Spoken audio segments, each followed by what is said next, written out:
হেই guess আসসালামু আলাইকুম।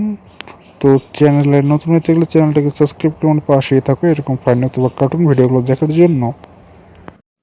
এই যে মিস্টার আর তোমাকে তো গত 2 দিন দেখনু না অফিসত উঠে গেছিলে নাকি? আরে স্যার আমি তো ছুটি যাচ্ছি, তাই 2 দিন আসে পাইনি। কেন কি হয়েছে? ছুটি আসলে অনেক এক করে ছুটি দিছো, আমার কাছে তো কোনো দরখাস্ত আসেনি।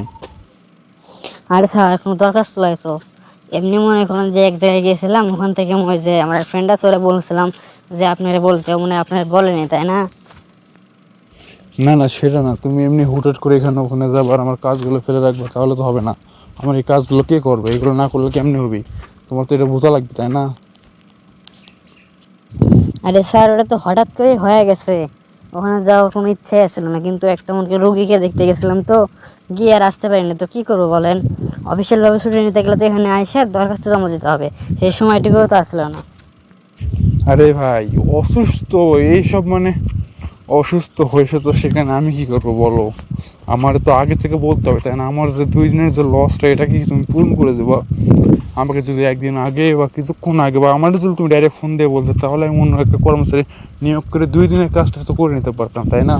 তুমি তো তাও করো নাই, তাহলে কেমন হবে? এইভাবে কি অফিস চলবে নাকি? তোমার তো একটা দায়িত্ব জ্ঞান আছে।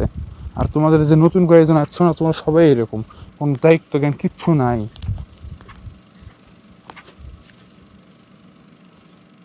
সরি স্যার, নেক্সট টাইম আর হবে না। অ্যান্ড এটা একটা বিপদে পড়ে হয়েছে, ইচ্ছা করে তো আর করি নাই। নেক্সট টাইম বলো আর এখনকার টাইম বলো, তো এটাই বলো, তোমাদের মধ্যে দায়িত্ব বলতে কোনো জিনিসই নাই। এই দায়িত্বহীনতার জন্যই তো এরকম হয়, কোম্পানি কত টাকা লস হয়, ওই শুধু তোমাদের জন্য।